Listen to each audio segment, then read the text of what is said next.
let us officially begin. Welcome to BCS, welcome to IT Now magazine, and of course, welcome to International Women's Day. Today's discussion is called Accelerating Women's Careers in IT, Challenging Expectations, Sharing Strategies, and Making Change. Our hope within the next half hour, 45 minutes, is to uncover and to share practical ways in which women can accelerate their IT careers. We're looking to help make change. So we're going to stick very closely to the sort of central promise, the core of our title. But by way of introduction, I thought it was important to share some of our sort of collective discussion, some of the journey the four of us went on in sort of scoping out and putting this webinar together. BCS, like many organizations, reports on and analyzes diversity in the IT industry. We've been doing this as an organization for many years, and often always in concert with BCSWomen. BCS's most up-to-date data shows that women make up 20% of the specialist IT workforce. 20%. We all know, I think, that the IT industry is a long way to go. When we were sketching out this webinar, we felt we wanted to start our discussion where maybe other conversations had ended, though. I think as a group, we felt that a lot of organizations, a lot of webinars, a lot of web content that you see really ends with just saying there is a problem and quantifying that problem. And we, I think, as a group, wanted to start with the problem and look at practical ways that we can look to address it. So I think let us move on to introducing our panel of experts. We have on my right, which may be your left, I don't know, but on my right is Nicola Martin, MBCS, Head of Quality at Adarga Limited. Nicola is passionate about increasing diversity and inclusion in software engineering. She mentors and coaches professionals about career change and development. She's also a committee member for the BCS Special Interest Group in software testing. And of course, she's also a member of BCSWomen. Hello, Nicola. Hi. Next up, we have Jo Stansfield, MBCS. Jo began her career in engineering, developing enterprise software for global industries, spanning oil and gas, automotive, aerospace, and marine sectors. She pivoted her career to focus on engineering's human dimensions. She's the founder and director of Inclusioneering, a social enterprise offering diversity and inclusion consultancy in the technology and engineering industries. Jo is also the treasurer of BCSWomen. Hello, Jo. Hi, Martin. Hi, everyone. Next up, we have Diana Parks. Diana is a leading authority on women in the world of work. She spent two decades in frontline and senior management positions in global organizations, including Mars, Coca-Cola, and Carlsberg. Subsequently, she moved to become a coach, mentor, psychologist, speaker, author, and social entrepreneur. She's the founder of the Women's Satnab to Success, an organization that empowers women to achieve all they aspire to and merit in the world of work. A pioneering research program cuts through workplace and human complexities to identify what matters most for driving positive, sustainable change for organizations and individuals. And finally, my name is Martin Cooper. I'm part of BCS's editorial team on IT Now magazine. But enough of the introductions. Let's begin with our questions. So let's stick to our promise. Expectations is I think, a very key word in our title. And I'm interested in expectations. Why, when it comes to women's careers, are expectations so important? Why do expectations need challenging? I mean, do you want to maybe start us off on that, Diana? Yes, thank you, Martin, and thank you for inviting me along today. As a person that hasn't worked within technology, but it is a sector that I've been focused on for quite a number of years. I think expectations are absolutely pivotal in terms of talking about gender and inclusion, basically because from birth, it's a boy, it's a girl, we have a pile of expectations about what it means to be successful in one of those genders. It defines what's successful as a child, who you play with, how you play, what you're interested in, how you learn, what subjects you're interested in, what subjects you're going to excel at, how you will relate to other people, and it goes on and on into our careers. So it means that there are expectations that we have as individuals about what we're going to be great at, about what our career can and should look like, and indeed what our home lives can and should look like.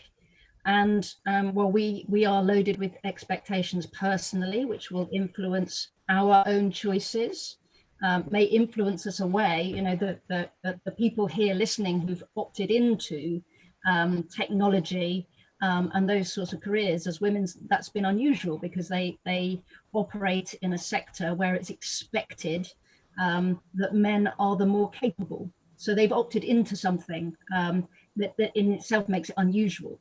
But in terms of expectations of our limiting our own careers, what do we expect in terms of our ability to run a project, to run a business, to run a function? It differs depending on gender. Equally, those around us clearly have different expectations about who we see that will be great or good or valuable in different roles. And the two things together are critically influential in terms of the paths we choose to take and can take, or the barriers that are put up in front of us. So while inclusion is a very powerful and critical concept, we also know that that there's a huge amount of baggage behind this in terms of expectation, and part of that is an expectation of how important is it really, and which means that it influences how much investment and how seriously this is taken. So the expectation in terms of will this work or not is very worrying, because we're not, many organizations aren't being serious. Thank you. That's the context I'd give you. And I've got to say, actually, my introductory preamble, please, guys, please send us questions as we speak. But I mean, what can we expect from inclusion in the workplace, do you feel? I mean, maybe, Nicola, if you want to talk to that point.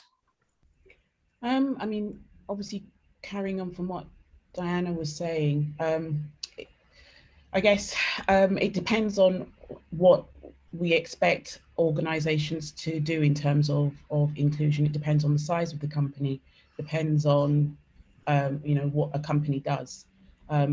Really, from my own experiences coming up, I know that there were many expectations on me in terms of what career I might take. I can certainly think of when I was leaving school, I went straight to work. I didn't go down the university route. I went straight from school to work.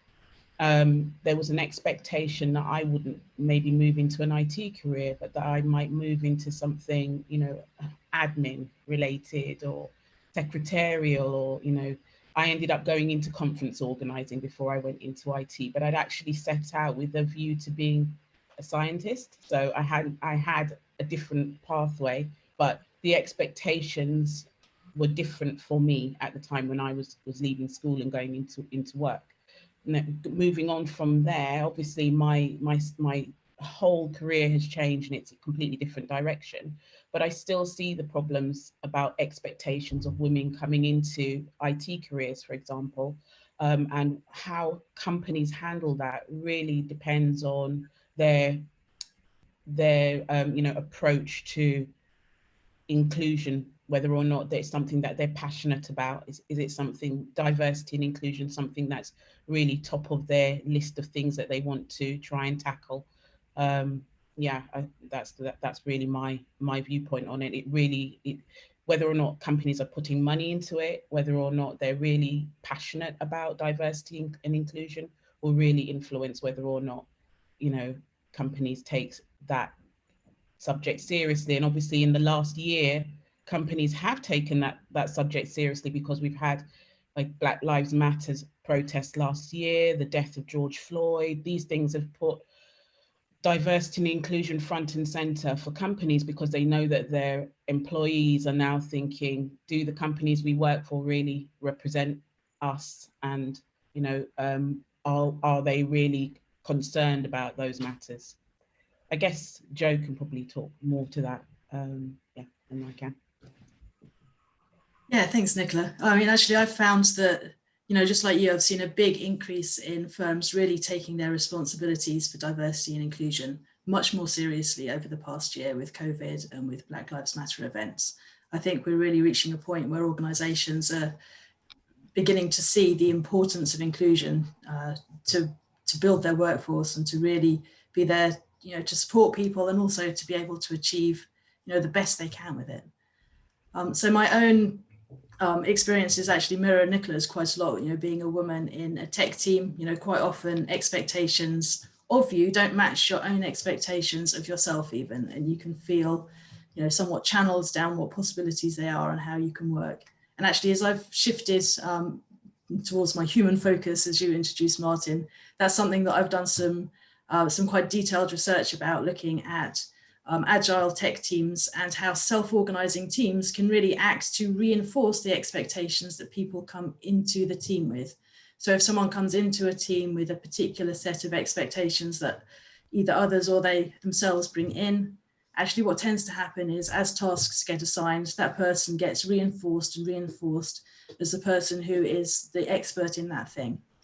But this can really be quite constraining. It's not necessarily what that individual has chosen. People obviously have quite a breadth of capabilities and skills that we can all use. And so expectations really need to be challenged within teams, not only to open up individual possibilities for development, but actually also for the importance of the team, so the team can really innovate and hear the breadth of experience and skills that they have within the team, and to be resilient. When things go wrong, we need to call on each other and to make sure that those capabilities are really built to be able to work best as a team. Fascinating stuff. And it's interesting to hear you talk about how expectations are so deeply encoded, and within the culture of work, within language, within expectations, history. Moving on to personal strategies now, practical things we can do. What works? What strategies have you developed to move your career forward? I don't know whether you want to start with there, Joe. Yeah, I think it's often easiest to kind of extract what the strategy was retrospectively. So, at the time, it's maybe not always all that obvious. But looking back over my career, I can see that the main steps have really only ever come when I've been able to get really clear for myself what it is that I'm actually aiming for. I think quite often we'll have, a generalized feeling of, ambition. I want to do better and I want to do more, but without really being able to articulate that, it's very difficult to actually make a move into that thing, because who knows what is that thing, So I think the first step that's really, really crucial is to be able to articulate for yourself, what is it that I actually want to be doing? And that process, then speaking to others about it, articulating it, the people around you then know what you're aiming for, and you find those key people emerge who can really help you to make that move and help you to achieve those things that you've formed in your vision. Diana? I think that's a really interesting point, Joe, because I think because we're operating in a culture overall and a sector in particular where it's particularly hard to be considered and expected to be great for any number of roles, you do absolutely have to do the work to be really clear on what do I want, and who can influence me accessing those opportunities. And the reality is, I think in any sector, I certainly found it in my career, is that corporate world, the memory is a nanosecond long, and therefore you have to keep reminding people of your relevance, your value, and the work that you want to do and when you want to do it and what the benefits are to the team, the function, the project, the organization. And as a woman, you've got to do that more often, because if your voice is heard less, you need to communicate that more. You've got to strike the right balance in terms of helping people see that value and understand it, but it was very easy to slip off the radar. So you can't just say it once at one appraisal and hope that that's going to be remembered. It's got to be said to the right people at the right time and keep it on the radar. So I think it's a really important point, Joe. Yeah, I'm straight now deviating straight away from our scripted questions, but it's interesting that this idea of I think savoring and celebrating success is something on our team that we're talking about internally you know, I think we tend to do sort of do good work and expect it to speak for itself. But I think, you know, I think that's something we're really looking at. Actually, it feels kind of awkward occasionally doing your own PR, but I think listening to what you were saying, I think that's an important part of this conversation. Nicola.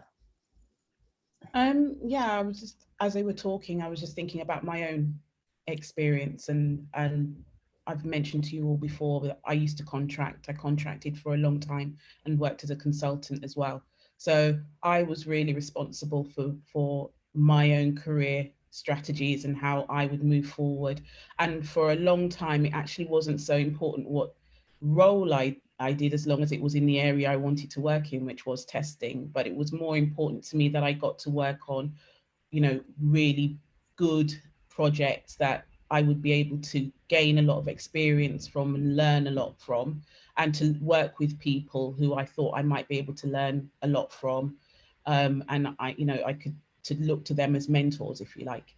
So for a long time, my actual career strategies about moving up the ladder were less important to me.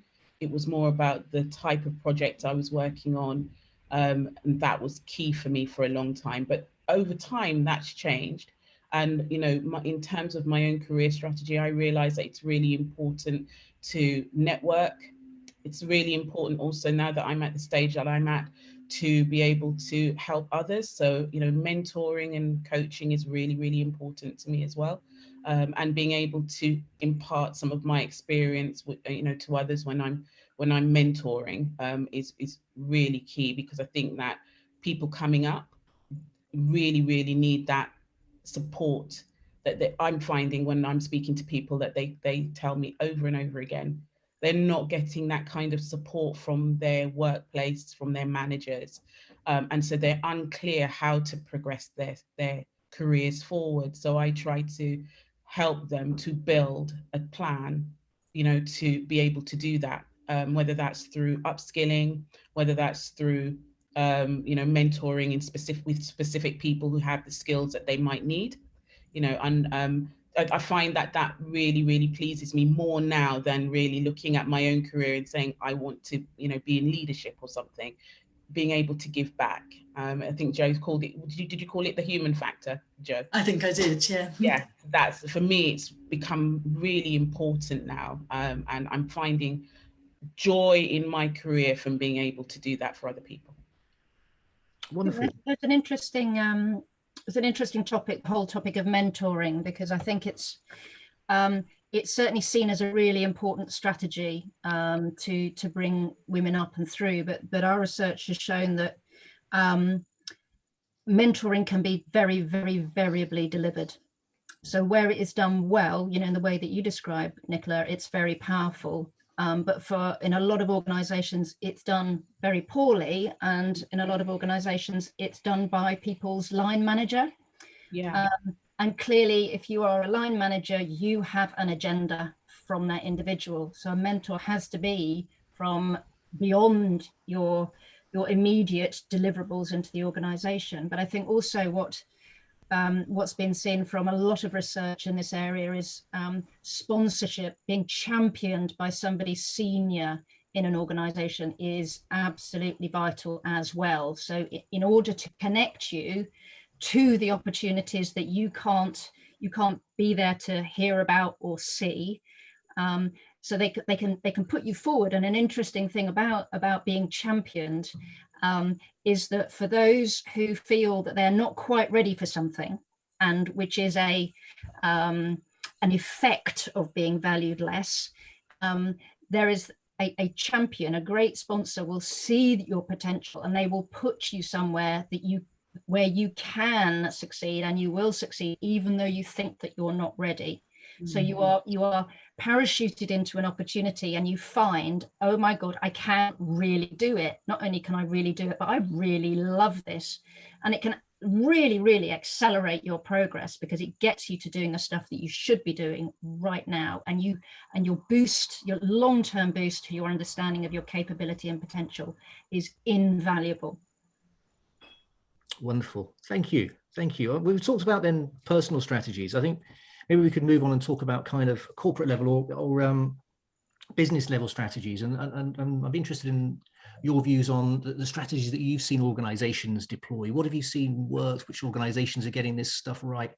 You know, whose homework should we be copying here? Do you want to start us there? You can see you're itching, Diana, so do you want to start us off there? Or? Well, yeah, I mean, it's fascinating because we're just coming back on the heels of the publishing of the Hampton-Alexander report, which shows the progress of the FTSE 100 and 250, so the FTSE 350 overall.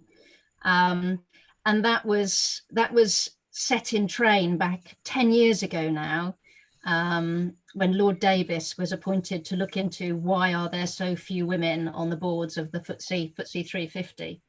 And there's been lots of celebrations that now the FTSE 100, our top 100 companies in the UK, have managed to get to 30%, and it's taken them 10 years. So here are organisations who've been in the spotlight every year. The government has been looking at them, and they've managed to get there in 10 years just to 30%. So I think there's something that says it's incredibly hard, but you've got to actually, as an organisation, put yourself in the spotlight, commit externally, whether it be a women in tech charter or in finance charter, or make an external commitment, put numbers to it. What are your targets, and report on that. And if you commit externally, then you are more likely to get there. But it is a struggle, and it has to be owned from the very, very top. So we don't see the success we absolutely should do. Do you feel that organizations are in a way scared of this or intimidated by this as a subject? I mean, we talked in the run up to this about, you know, often organizations might, there's a tendency, I think, within this discourse for organizations to be named and shamed, but not so much really about sort of celebrating what people and organizations are doing well, particularly organizations. Yeah, I think you are right. There is the annual gender pay gap reporting is quite a terrifying event, and I think with the government taking its foot off the accelerator last year, I think a lot of companies were, thank God for that, because it is about naming and shaming rather than finding opportunities to reward success. Because I think there are companies that are succeeding, and that's why what we do need to share more clearly, and looking at simple things like what percentage of your revenue should you be investing for success in this sort of strategic transformation program? What are we looking at? Is it 12%? Is it 35%? What should you be looking at? But Joe, I think I was cut across you there. I agreed with everything that you had to say, Diana. Particularly about having targets and leading it from the top. I mean, for me, one of the key things really for an organisation to succeed in making change is to know where they are to start with. So really, really important to actually base their goals and their priorities in actual data. So there's no silver bullet. As far as we can see, organisations have been working on gender equality for decades, and yet within IT, we've barely shifted the dial, as Diana said, over the past decade. There's a lot of good work happening, but that work is really most effective when it's personalised, if you like, to the organisation. So knowing where they are, what they need to change, and how that aligns to their overall business goals. So how they will achieve their organisational success through having a greater representation and through greater inclusion of their people. How do they actually do what they as a business do better? So that's really key as far as I'm concerned. And that has to start at the top, as Diana said, and people throughout the organisation need to be held accountable and understand, what they're doing, how to actually make some of those day-to-day changes. And Martin, as you were saying, I think there is a lot of nerves, at the level of the organisation, but also for individuals. It's scary to talk about topics that aren't necessarily about me, so I had to challenge myself to have discussions, for example, in the past year about race. That's been a real challenge. It's been a crucial topic, and it's really important that we do challenge ourselves to actually be open and listen and have these discussions to understand the experiences of our colleagues and to know how we can most impactfully make the important changes we need to make for them. Nicola, are you, from your experience? I actually came up with questions just there in my mind. I'm just thinking about the fact that, you know, you have larger companies who are more than willing to, you know, to start groups, to, you know, empower people to be part of those groups, to encourage them to come up with ideas and, you know, make sure that then, you know, they don't need to be afraid to come up with those ideas, because those ideas may, you know, will be worked on and be taken seriously, and they're willing to put the money into women's networks or in, you know, into other initiatives that the groups might come up with. How do you tackle that with a smaller company where, you know, there might be a fear that starting this type of conversations, or the type of conversations, like you say, around race, and there are other areas as well. How does a smaller company handle this without paying maybe another company thousands of pounds to come in and start that off for them? How can they handle that in small chunks so that, you know, staff are not, or, you know, the organization are not frightened off by, you know, by having those conversations? How would you suggest they start?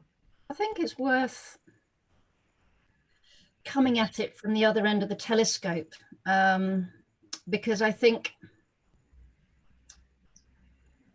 starting with creating network groups is pushing the responsibility kind of out into these special groups to come up with solutions for the organization. And I think the reality in any business is that the majority of people in a business are on a variable frequency valued less in the organization. So in any organization, there's going to be a function or a group which are the heroes in the organization.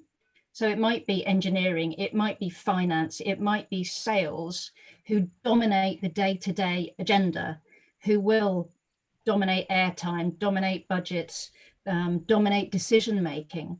And what that means is that actually anybody who's not in those functions, so you're in HR, you're in marketing, you're in, you know, whatever that function, back office, you will experience being valued less, having less airtime, not having your inputs heard in meetings, being bounced off the agenda.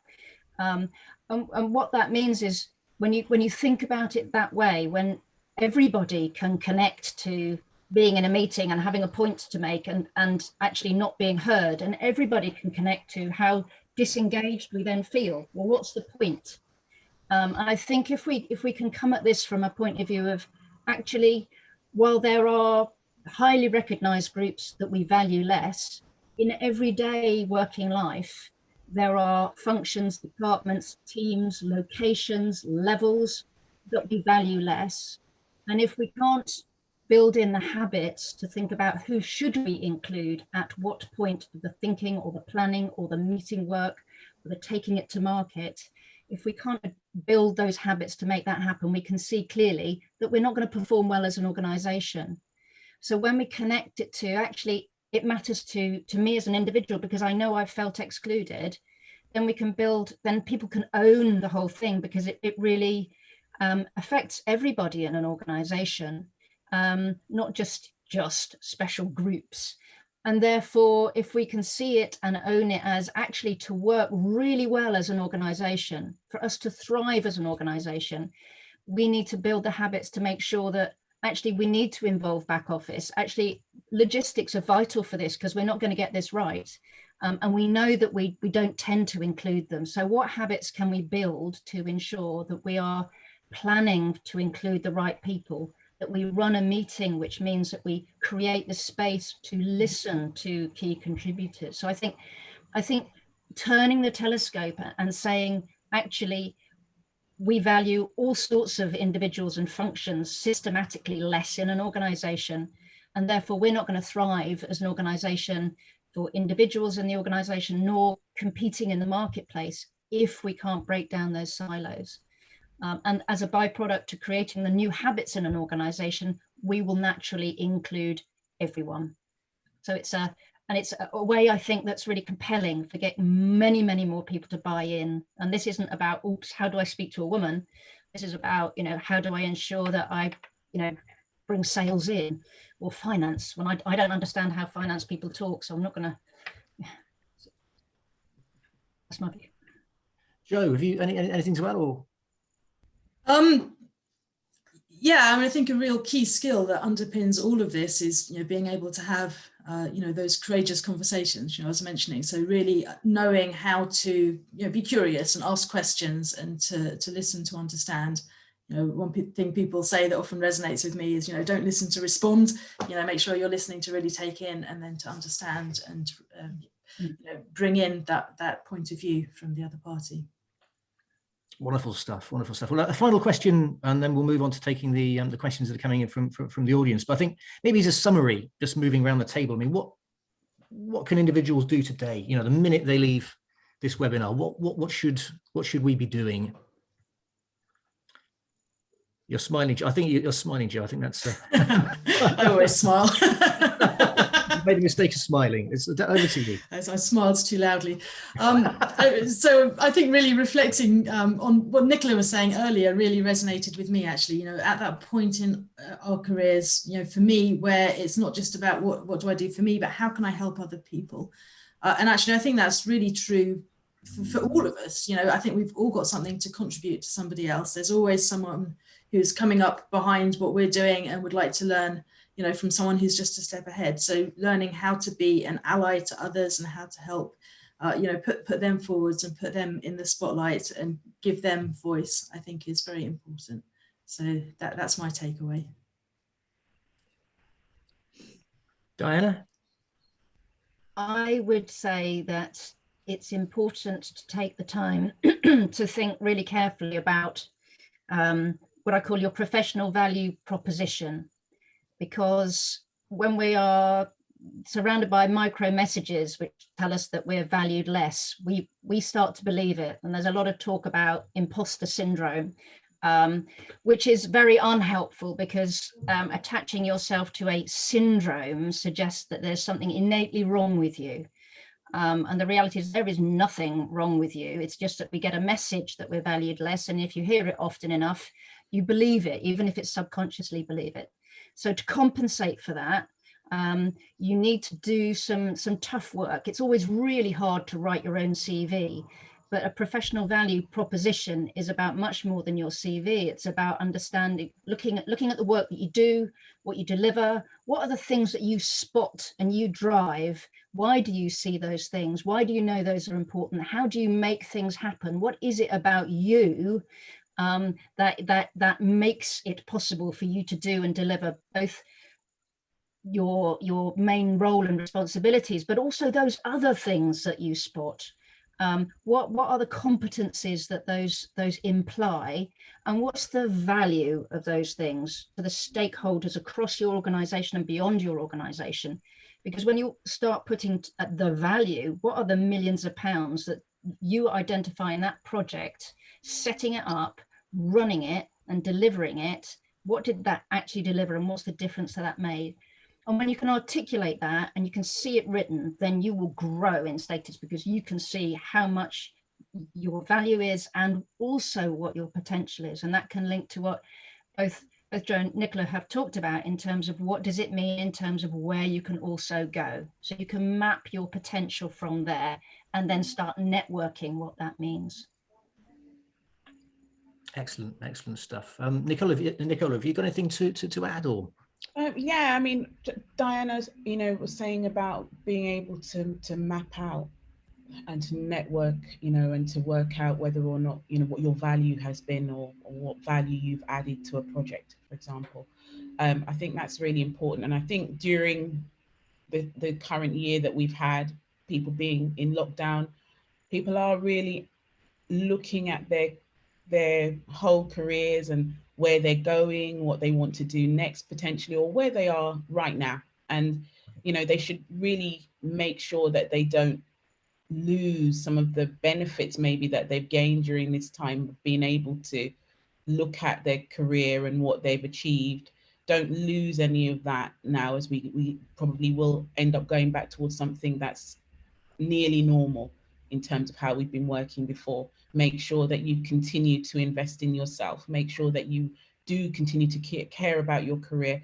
If you need to, you know, find a mentor, do that, because that is so beneficial in terms of keeping you focused on changes that you might need to make to your career, and making you accountable for that, and making sure that you're focused on that. I do really think it's important for individuals to, you know, make sure that the role that they're in, that they're happy with it, and that they're getting the skills that they need, they're getting the support that they need, and not just the technical skills if they're in an IT career, but really the soft skills that they need as well, to, you know, keep moving forward. And ultimately, you know, if they're trying to climb that career ladder, that they're still, you know, gaining those skills that they need, and making sure that they stay relevant. I think that's really important. Wonderful job. Thank you very much, everyone. I think we've got some questions that have come in from the from our audience. So we'll tick down through those for the next 15-20 minutes, if that's okay with you guys. So the first question, how can companies work with educational institutions to help change those perceptions about the jobs that women can pursue? I don't know whether you want to maybe start us off on this one, Jo. I know you've done a lot of sort of work in the academic sphere. Yeah, I mean, there's lots of voluntary organisations that you can join, such as the STEM ambassadors. I think that they do some really great work actually going into schools, just putting some role models in front of school kids. One thing that I've really enjoyed doing actually is just going into schools and just talking a bit about my career in tech and engineering, and just being there, being somebody who they might not expect to see, being that, I think makes a really big difference. And there's all kinds of opportunities to join schools through that. The WISE campaign also doing a gender balance in computing campaign, which again is doing something very similar. So there's lots of outreach organisations that organisations can choose to partner with to really to help make that change. And I think Barefoot Computing is another one, which obviously got some great resources there as well. And again, we can all take part in. We've got an interesting question from Stephen Hartley about the role men can play in this discourse, but I think we'll possibly leave that one to the end, if that's okay with you, Stephen. But I think moving down, we've got, how could collaboration and discussion between different industries who experience the same challenges with women's careers and success, industries such as the legal profession, tech, engineering, how could that is there a way that we can collaborate, share ideas across industries? Diana, I know you've worked across many different industries. Is there other things that one industry can learn from another? I think that sadly there are pockets of knowledge and across many sectors, but I think one of the difficulties is, and as the CIPD reported about 18 months ago, is that there is a lack of clarity on what works. And I think if bodies like BCS, like the IET and so on, can play a massive role in helping to bring together case studies to share what really works. So I think, you know, the principles of how do you make change, the ownership of the board, the leaders to drive change, the investment behind it, the you know, HR processes and practices, you know, the sets of what you should do are there in principle, but what we need to see is the case studies, and I think the opportunity is to share that across an organization, and as you say, Martin, to celebrate that, so that all communities in an organization can feel fantastic about the results of doing this work. Because I think, going back to your point about the fear factor,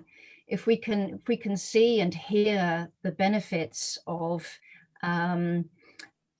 great work, you know, innovation, inclusions, results, you know, and going back to the question, I think, was it from Stephen, about what can men do? You know, let's talk, let's share with other people when we've worked together, when we've listened, when we've ensured that the right people are doing the right work. Here's an example of a fantastic outcome that we would never have had, or it just wouldn't have been to this scale. So I think I think we don't necessarily need to look way beyond this sector. I think the answers exist in pockets. We just need to bring it together. And I think showcased great work being done, and led by all sorts of different people to showcase that. Thank you. And I'm just wondering, I mean, just sort of extending that question out a little bit, Nicola, I'm interested in the fact that you work as a contractor. And do you think that the experience for women contractors is radically different from sort of workers on the sort of PAY contracts? Do you think that being a contractor makes this sort of discourse more difficult, or these outcomes more harder to achieve? Well, I'm not a contractor now, but I was until 2016. But I know that I personally, from my experience, had a big network of other contractors that I was always in contact with, just because of the areas I used to work in. And I know, for example, that it was quite difficult for women to get contracts, especially in our area that we were working in. So, you know, it was quite difficult for women to gain and keep contracts, whereas other men that I knew would find it very, very easy to get jobs. I guess that, again, that could have been for a number of reasons, but ultimately, over time, you get to the idea of, well, they're obviously choosing men because it's less problematic for companies to take men on than maybe they felt it was for women. It could be that they thought if they took you on for a longer contract that you might want to step out and have a baby or something like that, you know, and you wouldn't be available for a longer term contract. So I used to come across these things quite a lot when I contracted. I don't know if it's like that now, because I don't contract anymore. But I do still know people who contract, and 9 times out of 10, if somebody walks out of a job tomorrow, I know a man would probably is likely that I know is likely to get a job, whereas I've known women to be still looking for jobs months after they've left one. That's going to be controversial. Maybe we shouldn't have brought that in now, because that's a different conversation altogether, but that was my experience at the time. I think there are simple things. I mean, we're seeing a move towards sort of blind CVs. So we take names off CVs. And I think where we've seen that happening, there is a shift then in terms of the gender balance, and also, you know, the race balance. You know, people will veer away from, that's a funny sounding surname, I don't know. So, you know, it acts as an instant real barrier. So as the how do I access the role that's one way of doing it. Then there's the separate question about how do we retain this great talent and contracting talent, which is the same sort of challenges that we're talking about on an ongoing basis. Thank you. We've had another question from an anonymous attendee. Joe and Diana talked about being clear on where you're aiming for when you want to progress. However, when you've been channeled down a career path that doesn't feel like it might be right for you, it's sometimes difficult to see a clear route forward. So how can you find that focus and work out what you want rather than reacting to what's expected of you? And I think maybe this probably loops back to what we were talking about at the beginning of the talk, I guess, about expectations. I mean, I don't know who fancies, Diana, do you fancy starting us off on this one? Or? Yeah, I think it's very difficult to do that in isolation. Having a conversation with yourself about what you want. We've all been having conversations with ourselves in our little boxes of rooms over the last year, but I think this is where it's very valuable to have wider conversations, to get perspectives of people that you respect, who you look at professionally and have time for, and look at what they do and see them as somebody that you do admire, because we can sometimes be drawn to people that we see as successful, and consult them, but we don't know what their full context is, and we're all we're all absolutely individual in terms of our own values and our own potential, and we need to talk to people who will be thoughtful about our reality, who are mature enough to put the focus on the individual and not impose their own thoughts. So you've got to pick carefully who you're going to work with to explore that sort of thinking. And I recommend, more than one person to get different perspectives. And I think that the rise of networking over the last year, and particularly women's online networking, has been phenomenal and a great source of options for women to find people from different functions, different organizations to talk with and explore the curiosity that Joe talked about. Well, what is that role like? What is that field like? Where does it take you? What do people, how did you get there? What's the difference? As Nicola was saying about thinking about what skills you develop. You can move from where you are now to another place, but you need to understand what do I need to build on my way to get there. So I think networks that have developed, particularly in the last 12 months, are really powerful, and that's a great opportunity to have all sorts of conversations, because obviously the other wonderful thing about women is that they're very, very open. You've heard two committed collaborators here in this conversation. People want to be supportive and want to be open. People love to help, so do have the conversation and explore things. Wonderful, thank you. Now just moving on to, sorry Joe, sorry Martin. No, I just wanted to add something that I found very valuable when I've sort of felt I've hit a bit of a dead end. How do you actually get from this situation?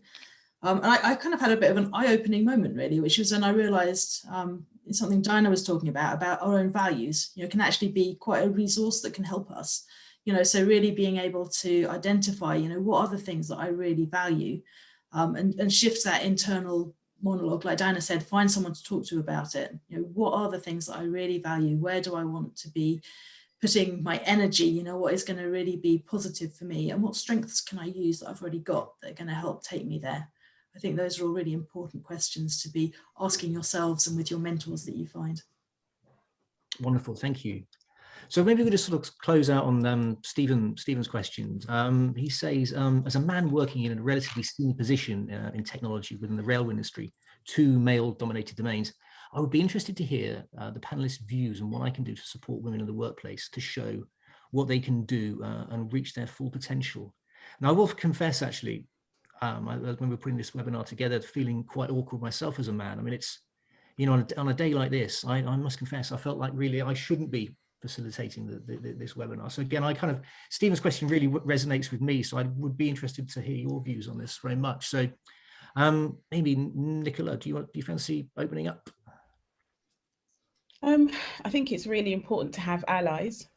Today, being International Women's Day, I've seen so many posts from people I know, men I know, on LinkedIn, so championing the women that they work with or who they know through their network. So like my name's popped up in loads of people's posts, and I've been so humbled because I don't expect them to do that for me today, but it's such a nice thing for them to do, because it makes you feel as if the conversations that you have, the work that you do with them, they take it seriously and they consider it to be important enough to give you that shout out. And I'm humbled today. It's been really nice seeing all of the messages, even the little things that you can do to get involved and to just be an ally. I think it's important.